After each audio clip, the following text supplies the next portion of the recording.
Bismillahirrahmanirrahim. Assalamualaikum warahmatullahi wabarakatuh.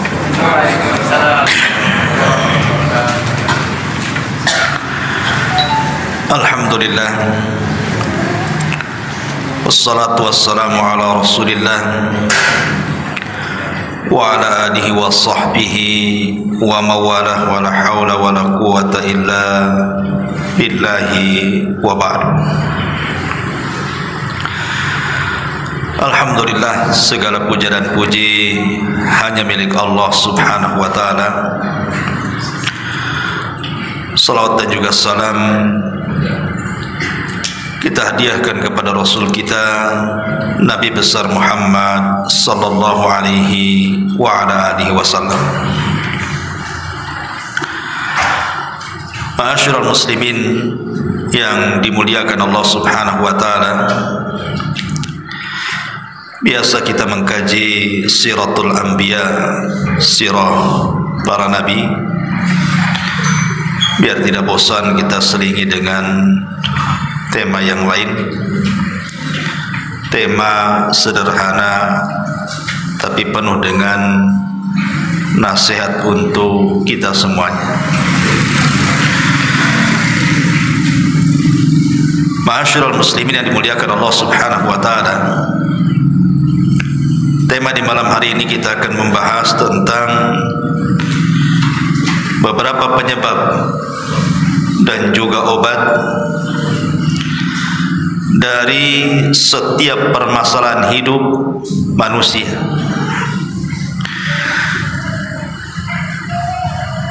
Kita tahu bahwa setiap manusia pasti akan dilanda dengan kebingungan, stres.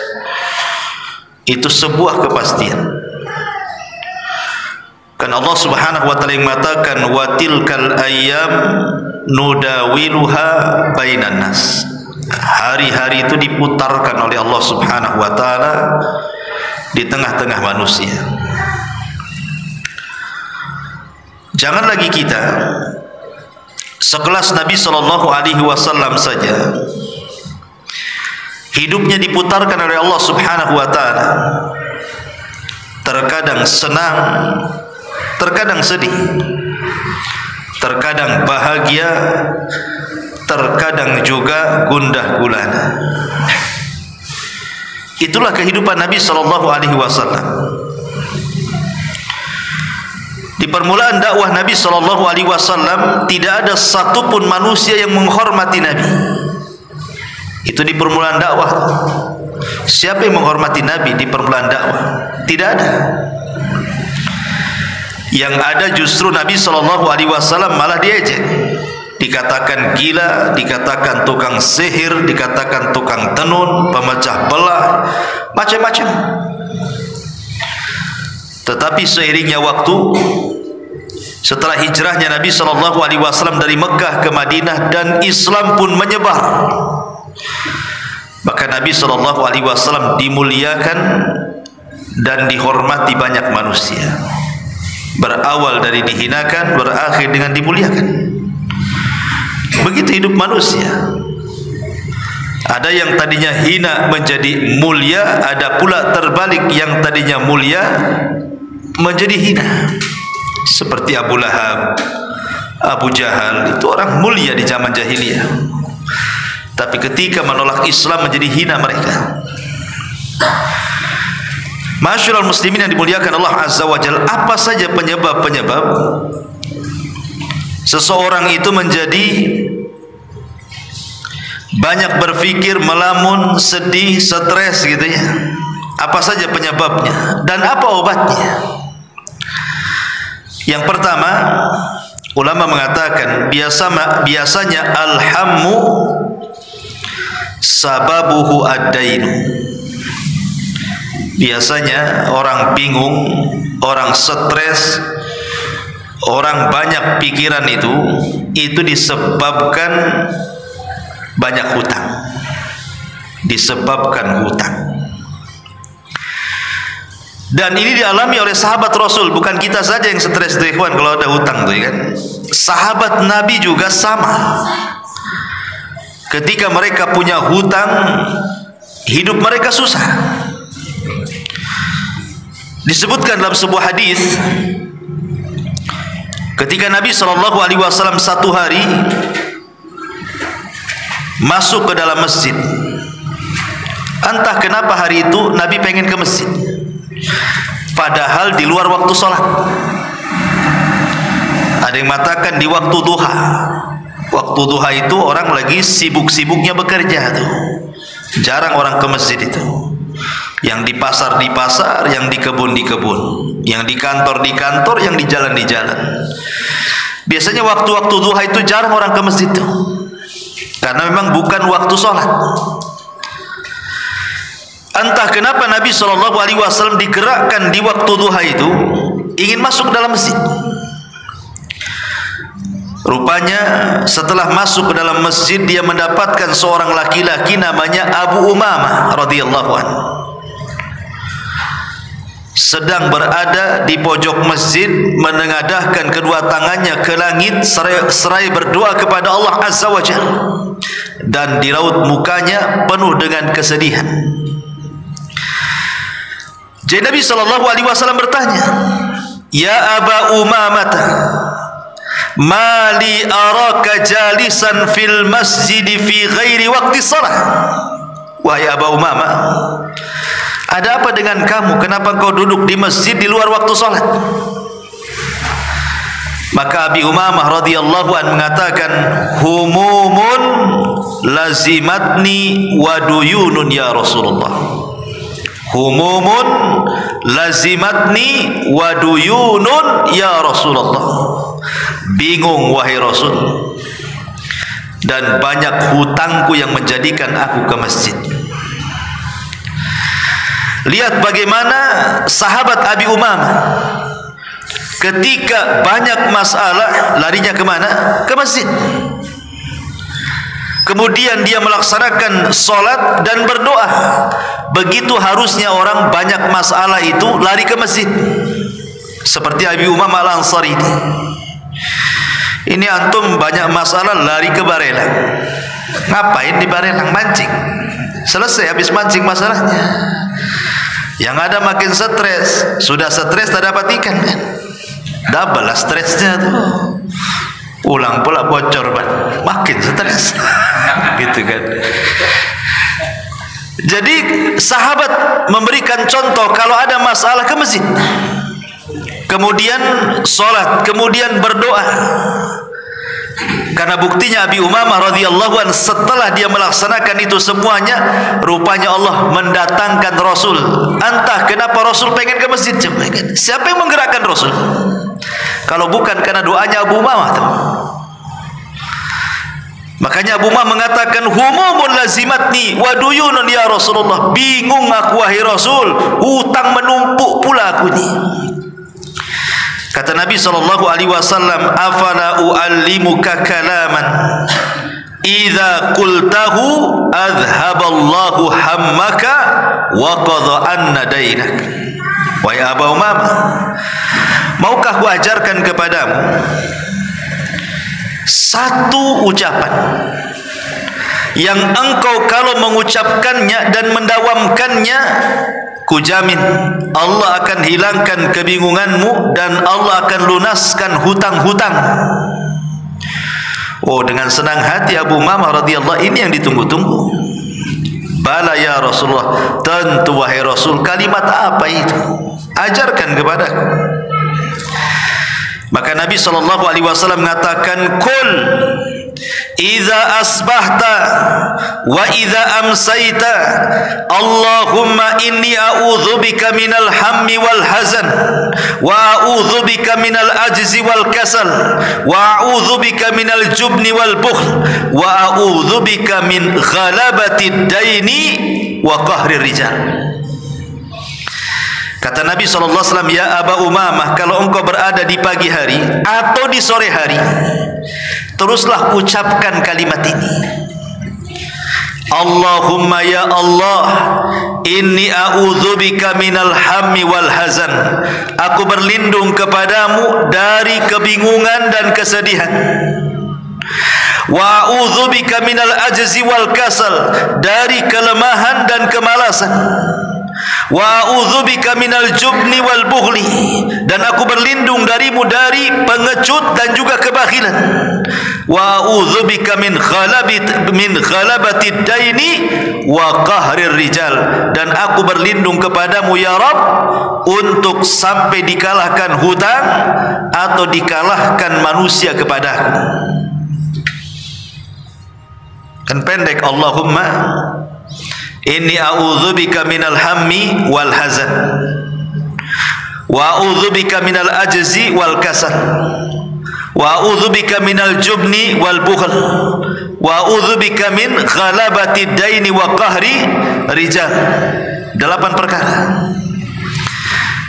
Kalau engkau mengucapkan di pagi hari dan juga sore hari, kata Rasul, kebingunganmu hilang, hutangmu terlunasi. Lupanya diamalkan betul nih sama Abu Umamah ini. Doa ini setiap pagi dan sore diamalkan betul. Apa kata dia? Fakultu dzalika fa adhaballahu ta'ala hammi wa ghammi wa qada daini. Setelah aku amalkan kalimat itu, hilanglah stresku, hilanglah bingungku, dan terlunasilah hutang-hutangku. Rawahu Abu Dawud. Maka ini yang pertama yang menyebabkan orang bingung itu adalah hutang. Makanya ada istilah hutang itu membuat orang tidak bisa tidur malam dan membuat hilang di siang hari. Malamnya bingung, siangnya hilang. Itu orang punya hutang biasa gitu.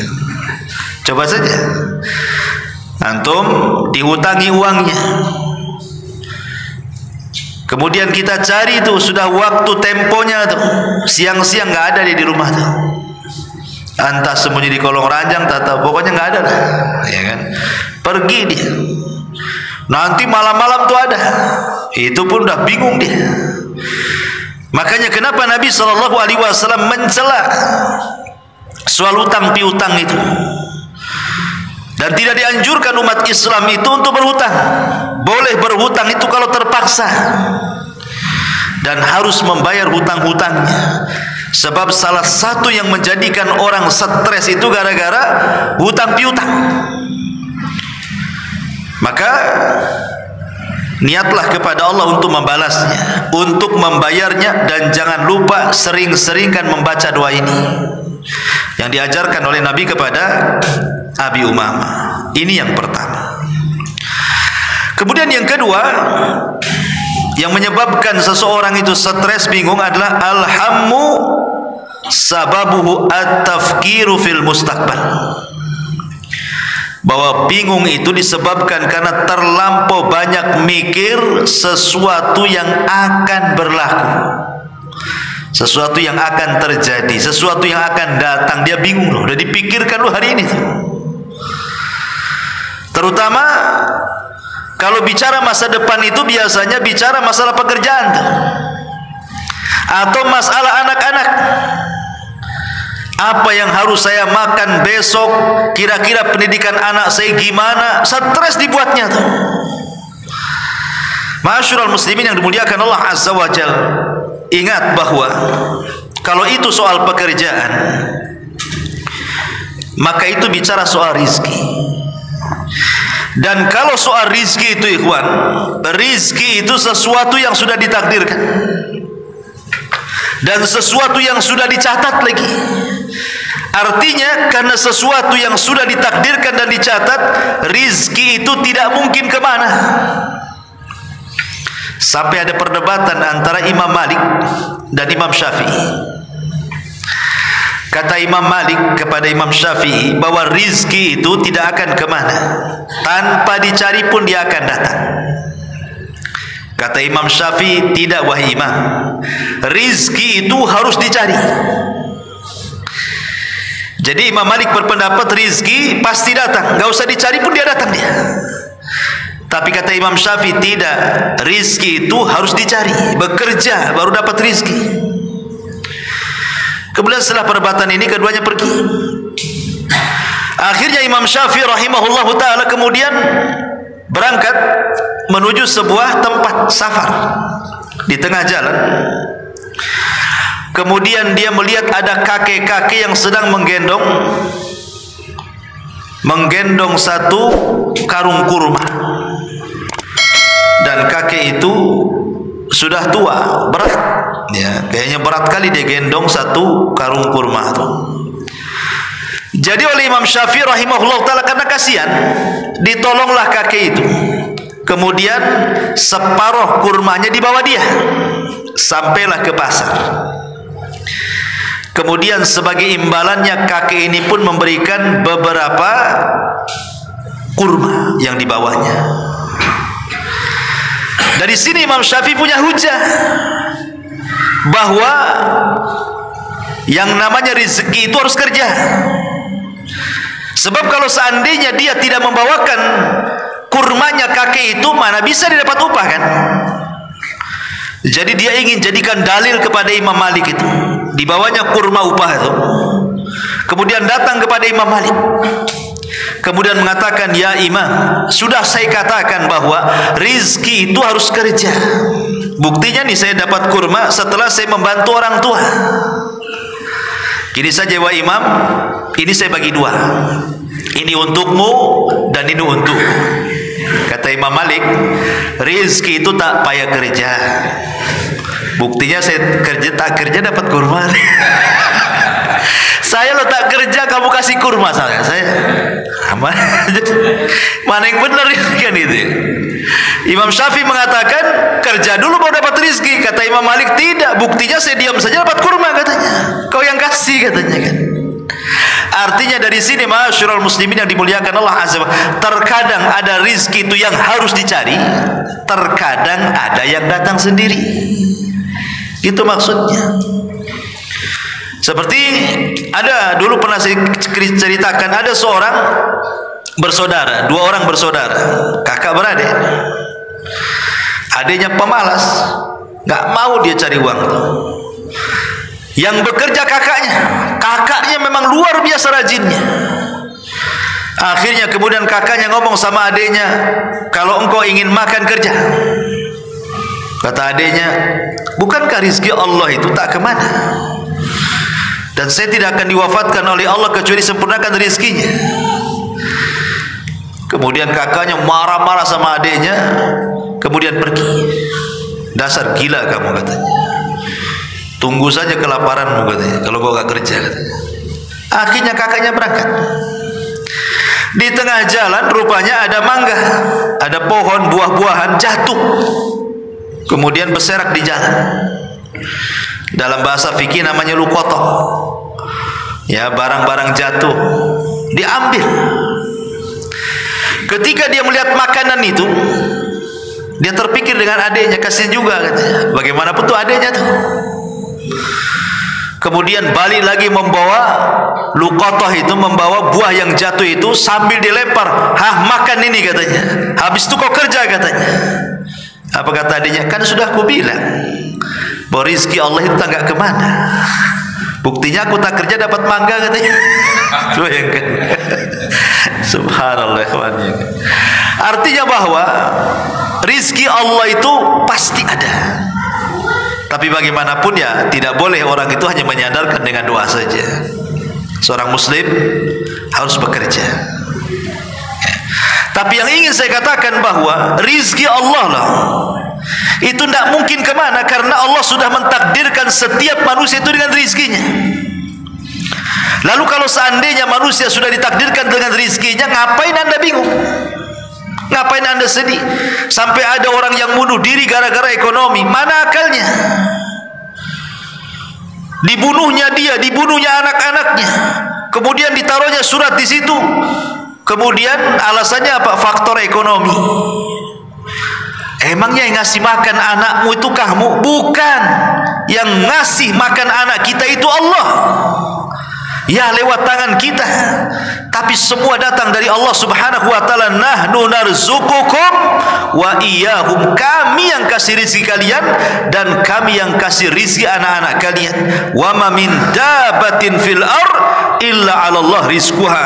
Tidak ada satupun binatang yang melata kecuali rizkinya sudah diatur. Dahulu ada seorang ratu di zaman kerajaan Abbasiyah, namanya Ummu Ja'far, Zubaidah Al-Abbasiyah, ma'ruf. Zubaidah istri daripada Harun Ar-Rasyid, ya. Jadi Zubaidah ini seorang dermawan, wanita yang sangat dermawan. Jadi adalah orang buta, sama-sama dua orang. Ada dua orang buta, dua-duanya buta. Mendengar bahwa seorang istri raja itu sangat dermawan. Akhirnya kemudian kedua-duanya pun ingin, bahasa kitanya ngemis lah ya, ingin meminta sesuatu. Ya karena mereka buta, tidak bisa bekerja. Ya dengan cara meminta-minta itulah caranya. Macam mana caranya orang buta kerja? Gak punya skill. Kecuali kau diajak gitu ya. Akhirnya kemudian dua orang ini datang dan berdiri di pintu siapa? Di pintunya istananya Zubaidah ini, Ummu Ja'far ini. Kemudian dua-duanya berdoa dan dilantangkan doanya. Yang satu mengatakan doanya, Allahumma rzuqni min fadli Ummi Ja'far. Ya Allah, berikan rizki kepadaku atas kemurahan Ummu Ja'far, maksudnya Zubaidah. Dan yang satu mengatakan, Allahumma rzuqni min fadlika ya Rabb. Ya Allah, berikan rizki kepadaku dari kemurahan-Mu ya Allah. Yang satu berdoa kemurahan Ummi Ja'far, yang satu berdoa kemurahan Allah. Bedanya, doanya beda ya. Jadi doa itu terdengar oleh Zubaidah ini, Ummu Ja'far ini. Doa keduanya, yang satu berdoa meminta karunia Allah, yang satu meminta karunia Ummu Ja'far. Akhirnya Ummu Ja'far ini membuat siasat. Dengan cara apa? Orang yang berdoa, ya Allah berikan rizki kepadaku atas kemuliaan-Mu, hanya dikasih 2 dirham. Dikasih uang 2 dirham. Adapun yang satunya yang mengatakan, ya Allah berikan rizki kepadaku atas kemurahan Ummi Ja'far, diberi ayam. Tapi dalam ayam itu diisi 10 dirham. Dia nggak tahu bahwa dalam ayam itu ada 10 dirhamnya tuh. Begitu setiap hari. Kalau dia berteriak, ya Allah berikan rizki atas kemuliaan-Mu, dikasih 2 dirham. Yang satunya mengatakan, ya Allah berikan rizki atas kemurahan Ummu Ja'far, dikasih ayam. Tapi dalam ayam itu ada uang 10 dirham setiap hari, sampai 10 kali. Celakanya nih, yang dapat ayam ini tidak tahu dalam ayam ini ada uang 10 dirham. Jadi setiap dapat ayam, dia ngomong sama kawannya yang dapat 2 dirham, belilah ayam saya, katanya. 2 dirham saja nggak apa-apa. Akhirnya tiap hari dapat ayam, dijual 2 dirham, dijual 2 dirham. Dia tidak tahu kalau dalam ayam itu ada 10 dirham.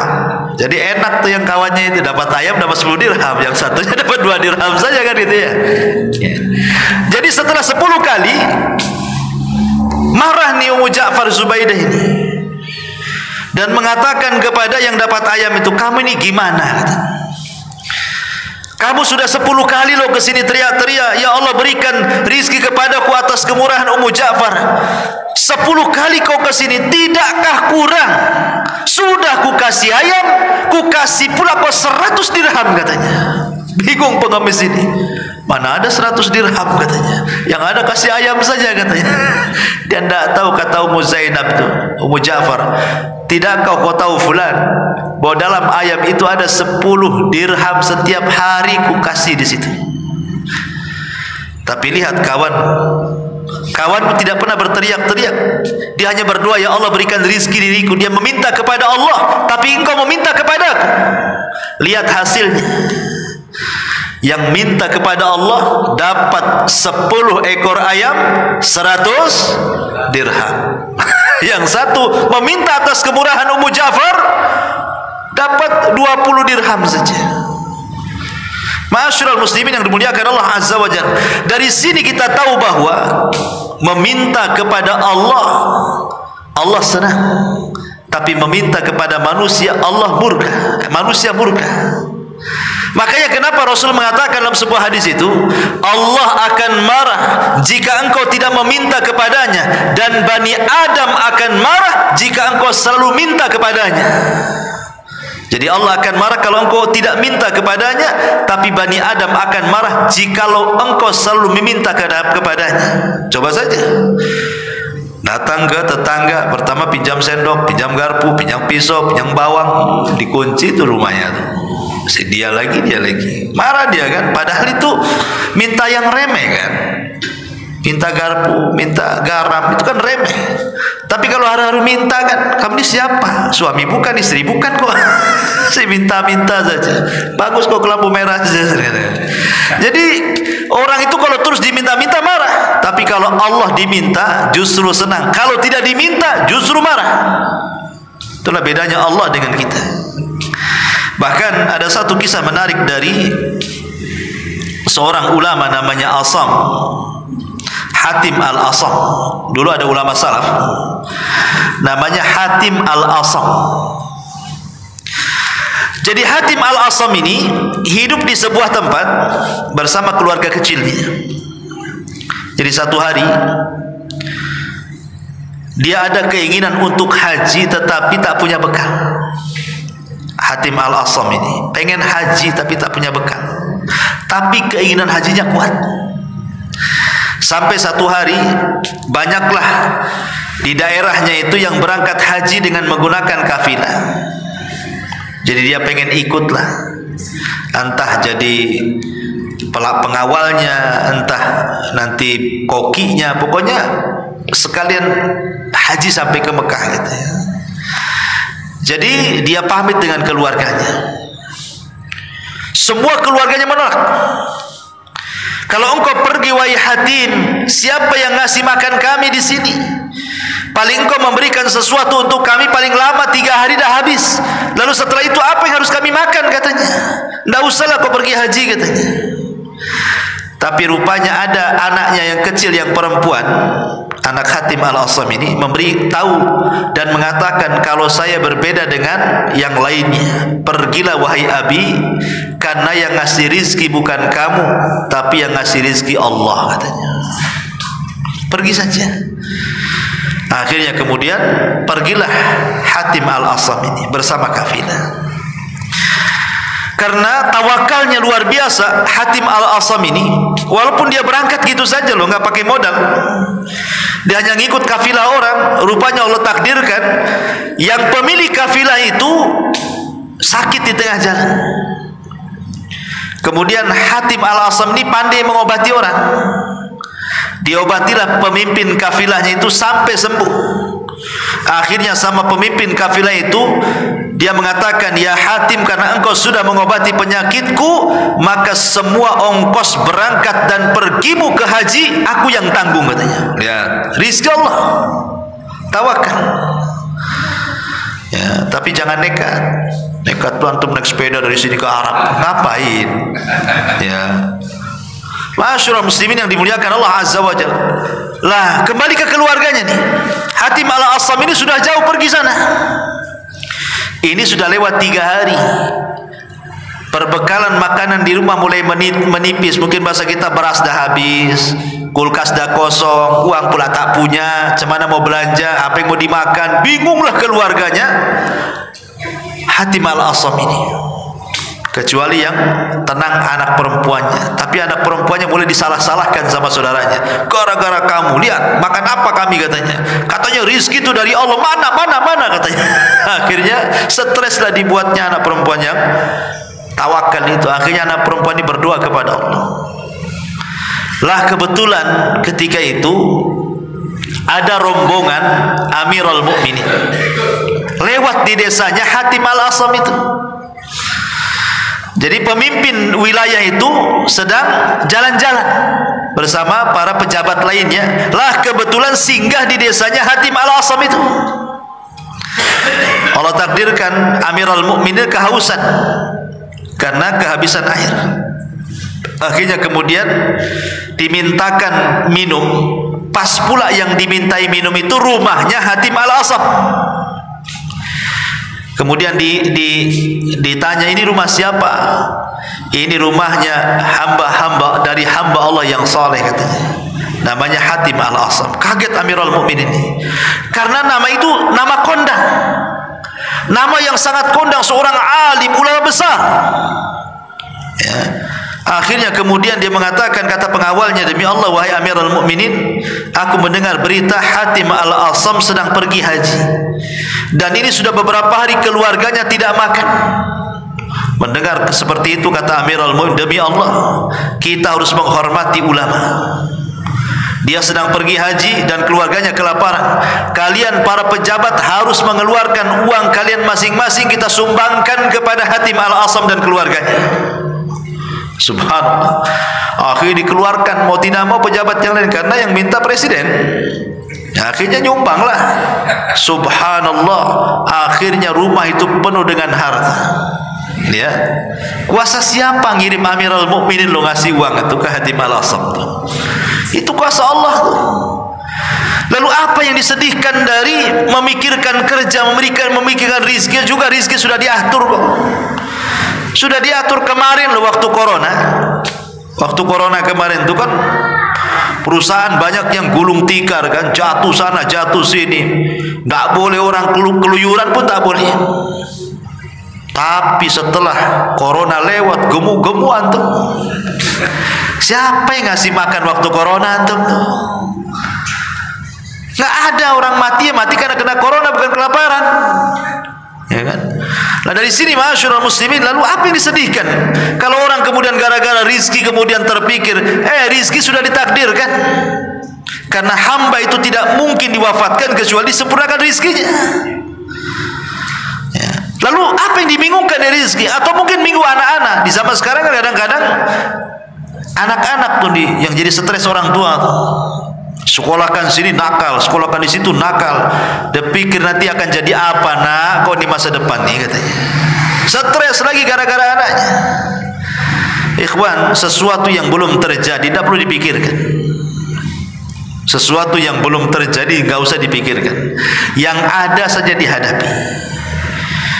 Kalau memang anak kita ini hari ini memang nakal, gimana solusinya? Arahkan supaya minimalnya kalaupun tidak 100% bisa menghilangkan kenakalannya, tapi dikurangi. Gimana caranya? Arahkan ke agama. Karena begini ikhwatu fiddin, muliakan Allah Azza wa Jalla. Dulu kita tahu bahwa imam-imam dunia itu, imam-imam dunia rata-rata terlahir yatim, ikhwan. Contoh Imam Hambali, Imam Ahmad. Imam Ahmad ibn Hanbal itu anak yatim. 2 tahun ditinggal mati ayahnya. Kemudian Imam Syafi'i rahimahullahu ta'ala juga yatim. Imam Syafi'i itu anak yatim. Sudah yatim miskin lagi Imam Syafi'i itu. Lahir di Palestina, kemudian hijrah kembali ke kampungnya di Mekah. Kemudian ditarbiyah sama ibunya. Sampai hafal Quran di tangan ibunya itu Imam Syafi'i itu. Kemudian juga Imam Ibnu Katsir. Juga anak yatim Ibnu Katsir itu. Sejak kecil yang merawat ibunya. Kemudian Imam Bukhari pernah mengalami kebutaan lagi Imam Bukhari itu. Waktu bayi dia buta tuh. Ibunya berdua dalam mimpinya berjumpa Nabi Ibrahim. Kemudian kata Nabi Ibrahim, anakmu sembuh. Ketika ibundanya Imam Bukhari terbangun, tengok anaknya betul-betul sembuh. Karomah. Ya.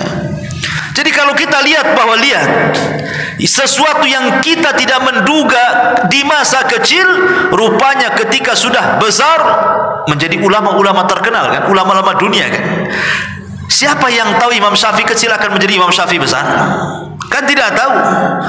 Sebagaimana anak antum nanti akan jadi apa loh juga antum tidak tahu.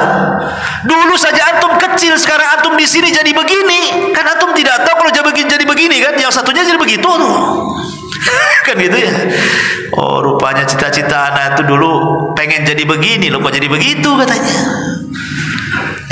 Kita tidak tahu masa depan kita saja waktu kecil sampai sekarang sudah tua loh, tidak tahu masa depan rupanya jadi seperti ini. Lah anak-anak kita pun sama, kita tidak tahu masa depan mereka seperti apa. Cuman kita berdoa kepada Allah, mudah-mudahan Allah berikan terbaik saja kepada mereka. Yang penting kita ini berusaha, kemudian berdoa, bertawakal kepada Allah Azza wa Jal, dan terus memotivasi anak kita ini mudah-mudahan menjadi minimalnya menjadi anak yang soleh.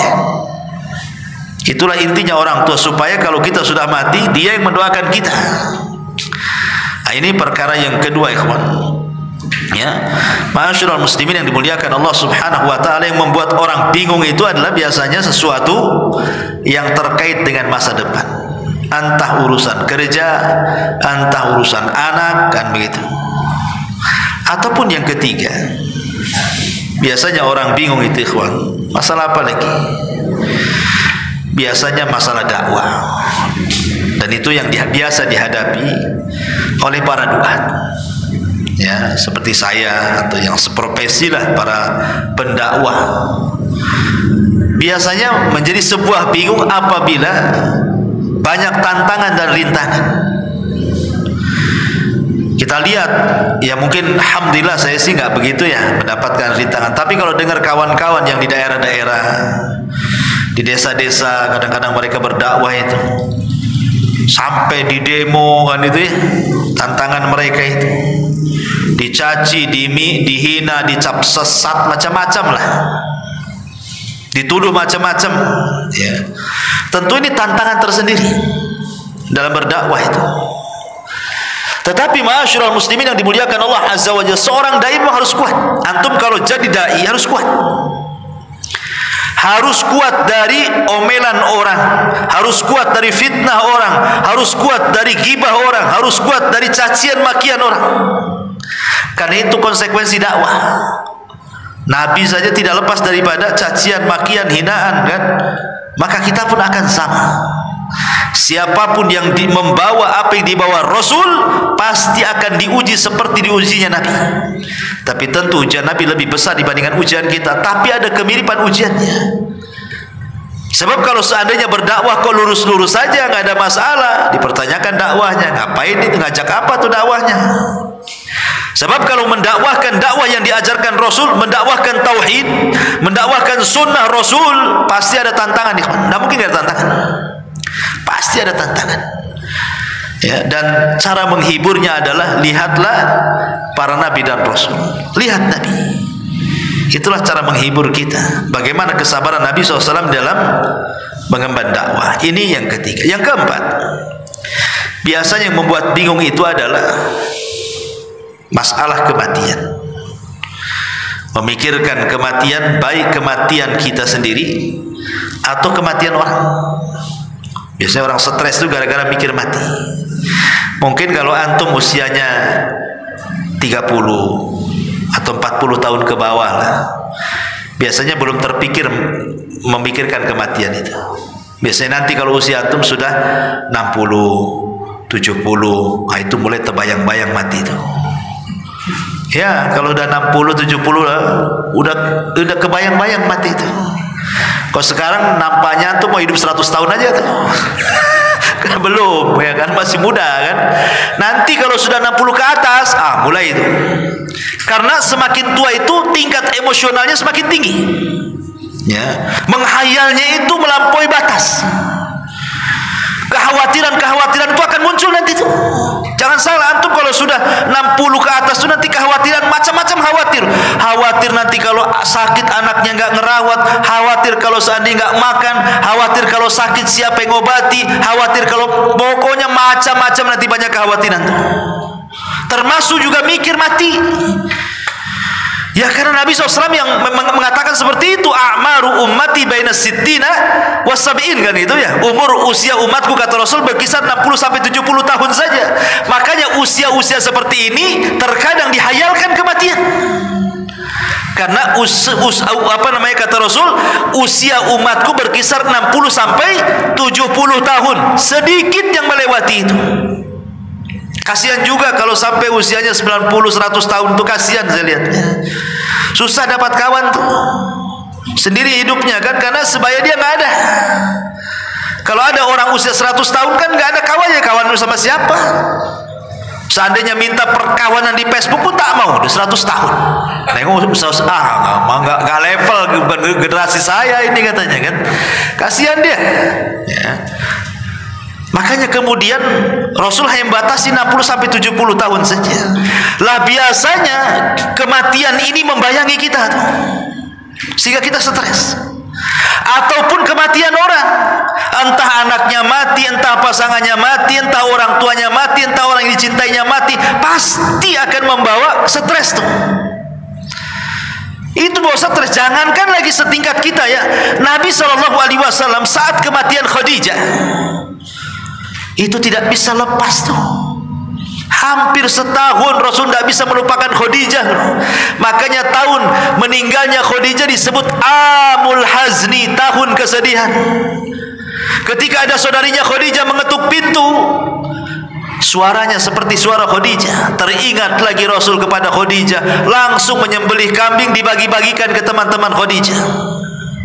Setiap dia mengingat Khadijah, dia pasti sembelih kambing, dibagikan ke kawan-kawan Khadijah. Sampai Aisyah radhiyallahu anha cemburu dan mengatakan, Rasul, ngapainlah kau mikirkan wanita yang sudah tua mati lagi? Di hadapanmu loh wanita muda cantik lagi, katanya. Kata Rasul, bukan begitu wahai Aisyah, kau beda dengan Khadijah. Khadijah wanita yang pertama beriman saat manusia kafir. Khadijah wanita yang pertama menginfakkan hartanya saat manusia bakhil. Khadijah yang pertama kali membenarkan saat manusia mendustakan. Dan dari perut Khadijah lahirlah keturunanmu, kata Rasul. Siapa yang bisa membandingi Khadijah wahai Aisyah? Artinya Nabi sampai setahun gitu ya memikirkan Khadijah. Apalagi kita. Tetapi bukan berarti kita salah memikirkan atau sedih dengan kematian orang. Yang tidak boleh itu kalau berlarut-larut sampai kepada niyahah. Itu tak boleh kalau niyahah itu. Meraung-raung, menyobek-nyobek pakaian, guling-guling, cukur rambut, gak mau dandan, bawaannya stres, akhirnya stres betul gitu kan. Kan banyak orang yang kayak gitu tuh. Makanya Nabi SAW itu satu hari menasihati ada seorang wanita. Wanita ini baru kemalangan, meninggal anak perempuannya. Di kuburan aja wanita ini tidak mau pulang lagi. Kalau boleh mau mati sama anaknya. Sedih, menangis. Rasul lewat dan mengatakan, ya ibu, bertakwalah kau kepada Allah, suruh pulang. Tapi ibu ini enggak memandang, tetap aja dia ke kuburan, memandang kuburan anaknya. Malah kemudian menyaut dengan sesuatu yang tidak enak. Iya kau ngomong begitu karena musibah tidak kena kamu. Coba kalau musibah kena kamu, kau nggak mungkin ngomong gitu, katanya. Wanita ini tidak melirik sama sekali. Rasul ya hanya menasihati, pergilah Rasul, pulang. Datang sahabat ngomong sama ibu itu, bu, tadi tahu nggak yang ngomong siapa? Itu Nabi loh yang ngomong. Kok lancang kamu menjawab seperti itu? Itu Nabi ya? Iya Nabi. Langsung dia bangkit. Kemudian dia lari mengejar sampai ke rumah Nabi. Dan rupanya Nabi itu kalau rumahnya tidak ada bawabah. Rumah Nabi itu tidak ada bawabah, itu maksudnya tidak ada satpam, tidak ada security. Belum rumah Nabi itu tidak ada security-nya. Sehingga wanita ini bisa masuk menerobos ke pintu Rasulullah dan mengatakan, meminta maaf kepada Rasulullah, samihna ya Rasulullah, maafkan kami wahai Rasul. Tapi Rasulullah mengatakan kepada wanita ini, inna sabra fi sadmatil ula. Sabar itu dikatakan sabar saat pukulan pertama ketika kena musibah. Jadi mamanya hari ini kemalangan, hari inilah kita sabar. Kalau sudah seminggu bukan sabar, kadong namanya. Sudah seminggu apa nih? Bahasa saya kadong lah kalau sudah sebulan kan gitu ya. Sabar itu ketika hari ini kena kemalangan, hari inilah kita sabar. Nah, itulah sabar namanya. Karena sabar dikatakan sabar itu pada pukulan yang pertama kena musibah. Disitulah tergoncang hati kita, terima atau tidak dengan takdir. Ya. Yang terakhir, ya juga yang bisa menjadikan kita banyak berfikir dan begitu seterusnya, ya, adalah sebabnya mungkin bagi orang-orang yang sudah tua gitu ya, disebabkan karena penyakit.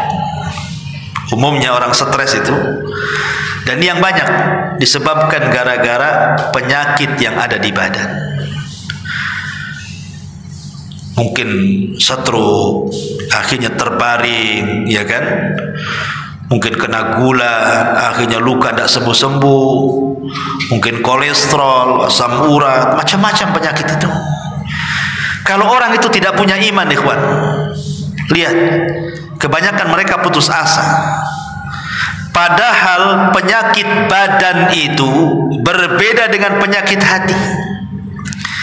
Kalau kita bisa sabar menghadapi penyakit badan, habis dosa kita, tinggi derajat kita, dan Allah hadiahkan pahala kita. Tapi kalau penyakit hati, jangan dirawat, makin banyak dosa. Hasad dirawat, ngapain hasad dirawat? Ya kan, dendam dirawat, ya, apalagi ya, dendam, kemudian marah dirawat, dengki dirawat, makin banyak dosanya.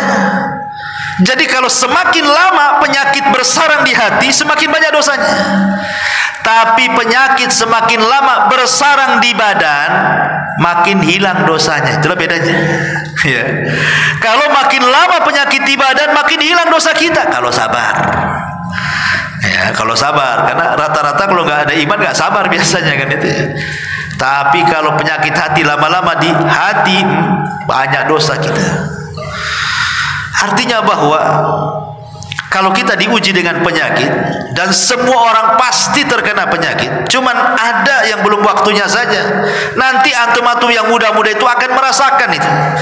Allah kurangi nikmat kita itu pasti ada waktunya. Allah sedikit-sedikit kurangi nikmatnya itu.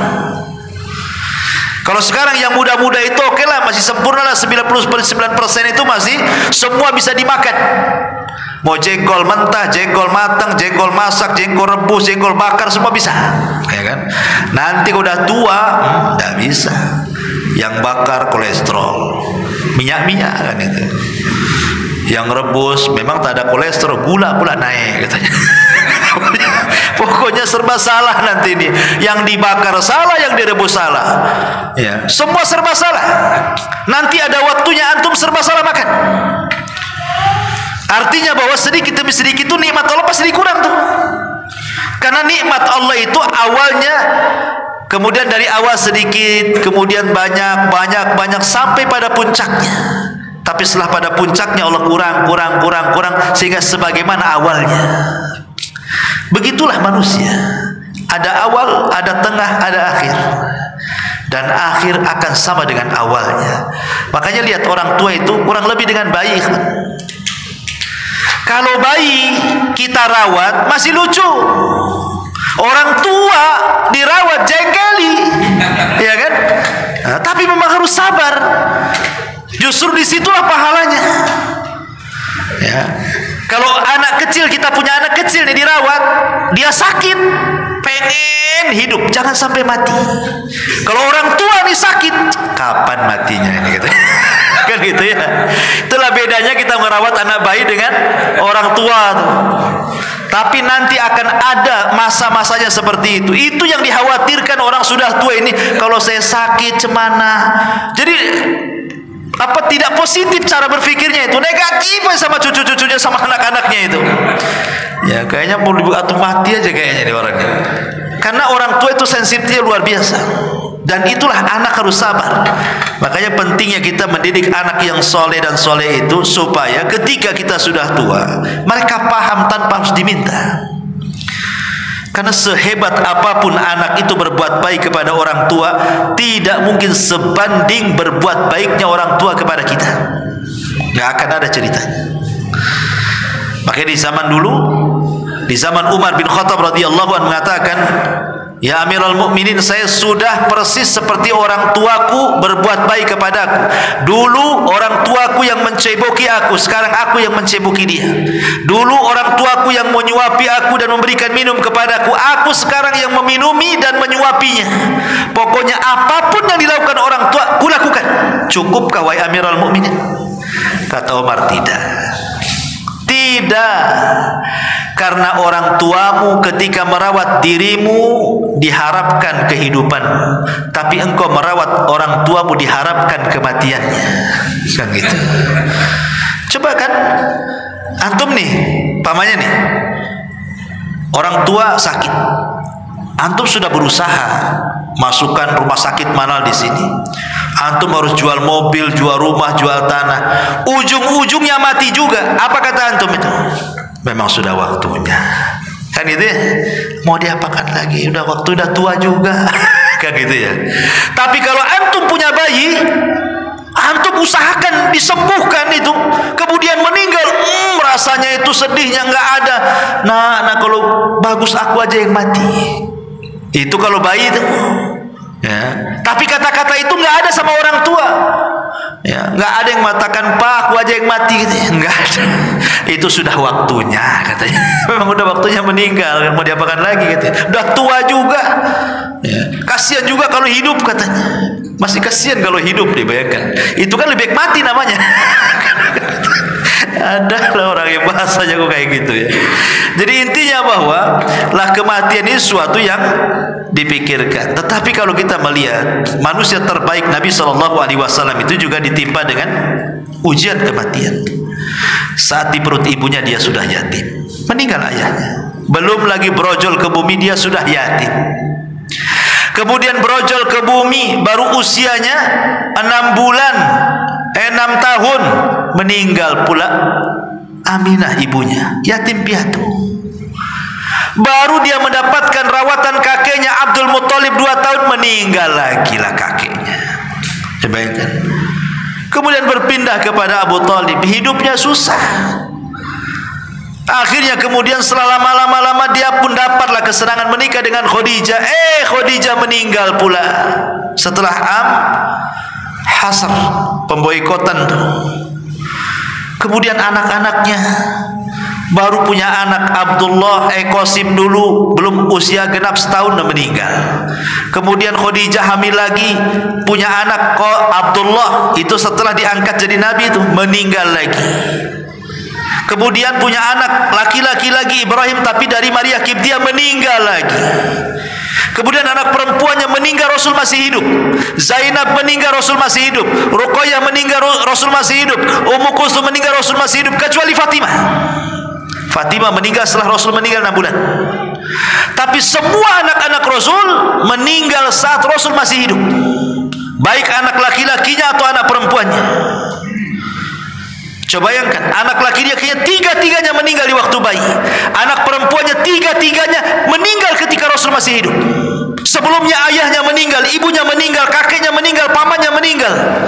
Ingat, kalau antum cerita kesedihan orang meninggal, Rasul harusnya orang yang paling sedih. Tapi dia orang yang paling sabar untuk dijadikan contoh bahwa semua orang itu pasti meninggal. Kalau anda pernah meninggal anak, Rasul pernah meninggal anak. Anda pernah meninggal istri, Rasul meninggal istri. Anda pernah meninggal orang tua, Rasul meninggal Rasul. Apalagi alasan kita ya. Tetapi yang paling sedih bagi Rasul itu adalah 2 kematian. Pertama Khadijah, yang kedua Ibrahim, putra beliau.